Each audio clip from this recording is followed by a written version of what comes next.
What's good, YouTube? It's your boy, Blue Blood Sports TV, back at y'all with another one. So, former two-time unified middleweight world champion, superstar boxer Gennady Triple G Golovkin, who has 42 wins, 1 loss, 1 draw, 37 big wins by way of knockout, 40 years of age, 5'10" and a half with a 70-inch arm reach, will be going into his highly anticipated trilogy match, at least for him. Maybe not for the fans' sake, and maybe not for his opponent's sake, but for Gennady Triple G Golovkin, he's going back into his highly anticipated trilogy with 4-division world champion, Mexican superstar boxer who currently is the undisputed super middleweight world champion, widely considered by many to be the face of the sport of boxing, top 5 best pound-for-pound fighters in the world, in Saul Canelo Alvarez. Canelo Alvarez is 57 wins, 2 losses, 2 draws, 39 big wins by way of knockout. He is 32 years of age, 5'8" with a 70-inch arm reach. The fight is scheduled to take place next Saturday, September 17th, in Las Vegas, Nevada. With that said, Triple G, he was featured on Teddy Atlas's podcast, in which he talked about a plethora of things. But one important thing he touched on was the judges, okay? Teddy Atlas, obviously, you know, he never holds his tongue, never bites his tongue, and always express how he truly feels, right? So Teddy Atlas, he goes in on the corruption of the judges in the sport of boxing and how he thought the first 2 fights, Gennady Golovkin's 2 blemishes on his resume, are at the hands of Canelo Alvarez, okay? The draw was back in September 16th of 2017. The fight ended in a draw, okay? Then September 15th of 2018, a year to the day, okay, Canelo Alvarez won a majority decision victory over Gennady Golovkin, in which Teddy Atlas wasn't happy. And Teddy Atlas, he stated that he thought that Gennady Golovkin won both those fights. Now, the first fight, I thought that, you know, you could give an edge to Gennady Golovkin, you could give an edge to Canelo Alvarez, or it could be a draw. I was, you know, I was okay with whatever decision came of it.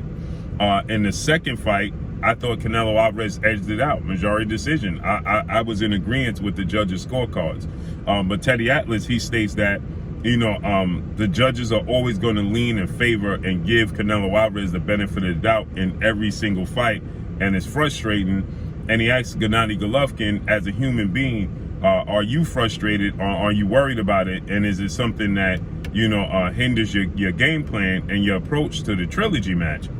And Gennady Golovkin says that essentially he hopes the corrupt judges do the right thing, right? And he can't, he gave the correct answer, as he's supposed to, not to kick up much dust, you know, and not to, you know, shake the leaves off the trees. He says that, you know, he believes that, you know, the judges won't play a part. Hopefully they won't play a part. Hopefully, you know, they won't factor into the fight in a negative way. And hopefully, you know, they do the right thing. Teddy Atlas didn't let it stop there. He says that, you know, obviously, you know, we can never expect these judges to do the right thing. He went in on the judges' scorecards when it came to Dimitri Bivol, Canelo Alvarez last fight, you know, in which he lost to undefeated WBA light heavyweight world champion Russian superstar boxer Dimitri Bivol via unanimous decision, okay?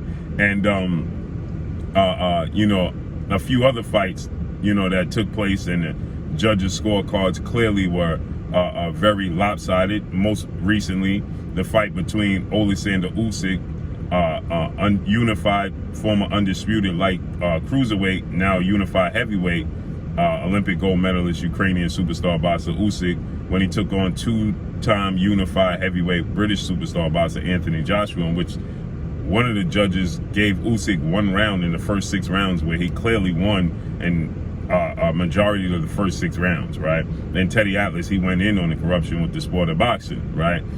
He never holds his tongue. And then Teddy Atlas, he stated that the reason that worldwide leader in sports, ESPN, fired him and parted ways with him because he told the truth about the corruption within the sport of boxing, and they didn't like it, right? He shook the leaves off the trees, right? And they weren't happy with it. And so now He stated that, he hopes that they get it right in this fight. And he stated that,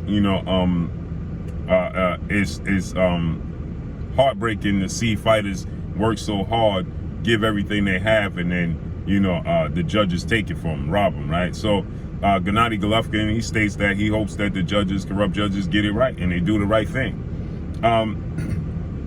My personal thoughts on this is this. Yes, Canelo Alvarez always gets the benefit of the doubt.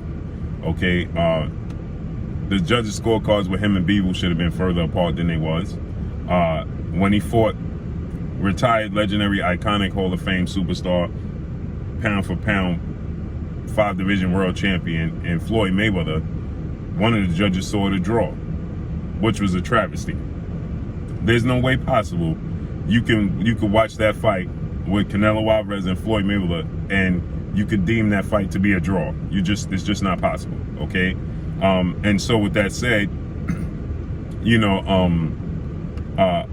I believe, that the judges are going to give Canelo Alvarez the benefit of the doubt in this fight with Triple G. Simply because we saw him lose his last fight to Dimitri Bivol, and he's viewed as the face of the sport of boxing and the cash cow, and nobody wants that to go away. He's going to get the benefit of the doubt, no doubt, against Triple G. But in my opinion, it's not even going to matter, because I don't think the judges are going to play a part.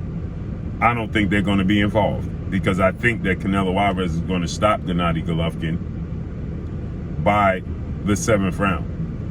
Gennady Golovkin, in his last 2 fights, right, he's not the same guy that Canelo Alvarez fought back in 2017 and 2018. That's not the same Gennady Golovkin that Canelo Alvarez fought. Canelo Alvarez has gotten more confident, he's gotten better, he's gotten bigger, and he's gotten stronger, right? He didn't fully adapt to the middleweight 160-pound division at that time. Now he done went up to 175 light heavyweight and won the title, and he's campaigning at 168. He's naturally now physically the bigger guy, not in stature, because he's 5'7.5", 5'8", and Triple G is 5'10.5". So he's always going to be taller. But natural weight, he's used to carrying that weight. This is Triple G, who was a career middleweight, never fought above 160, never fought below 160. And at his most vulnerable state, he's going to move up to 168. Now it could help his punch resistance, but I highly doubt it. His punch resistance in his fight with Sergey Derevyanchenko and his punch resistance against Ryota Murata at 40 years of age, to the body. His chin has stayed granted, but his body is telling the truth, right? We have an old saying in the sport of football, when you play in corner, the hips never lie. Your lower extremities tell the truth. It's going to tell the truth about your age. That's why as you age, your speed starts to diminish. Your foot speed starts to diminish. You start to become more stationary, right? In any sport, you can't jump how you used to. Your lower extremities are going to tell the truth. Your core is going to start to tell the truth.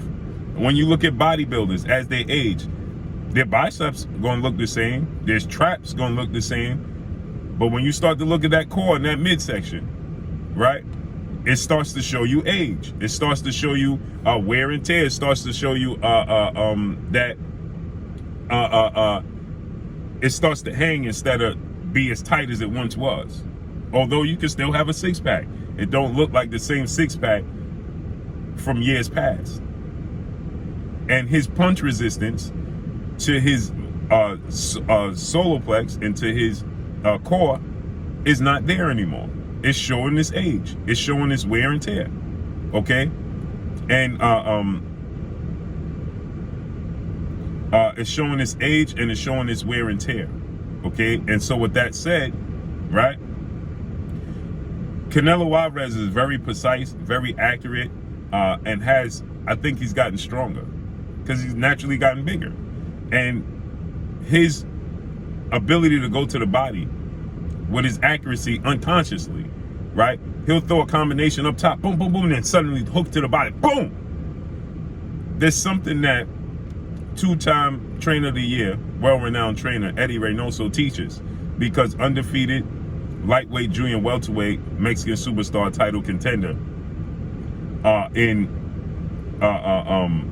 King Ryan Garcia.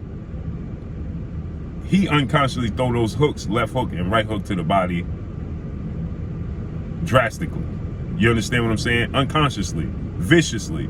Canelo Alvarez does the same thing. And the weakness, the strength of Canelo Alvarez, I believe, is his combination in body punching, right? And his uppercuts, right? And the weakness right now, the glaring weakness on Triple G is his punch resistance to the body. So I don't think it's going to matter. I don't think the judges are going to play a part.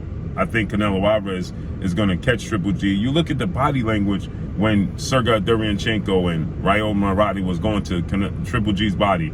He was folded over, bent over, like an old movie. There was an old movie where the guy ribs got broken or his body got hurt, and he kept his elbows in tight, because he was trying to protect his body, and he was trying to jab like this. He was, trying to, stay. It was Cuba Gooding Jr. I remember. I don't remember the name of it. It was a boxing movie though, and he kept his elbows in tight. That's how Triple G was fighting against Murata, right? And C0RRUPT, trying to stay.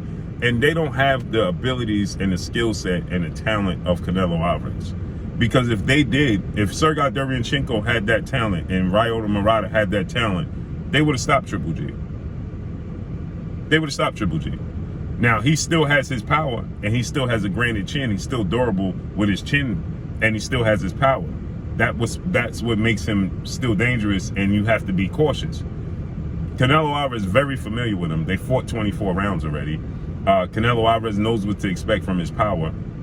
And now Triple G has to get acclimated to 168.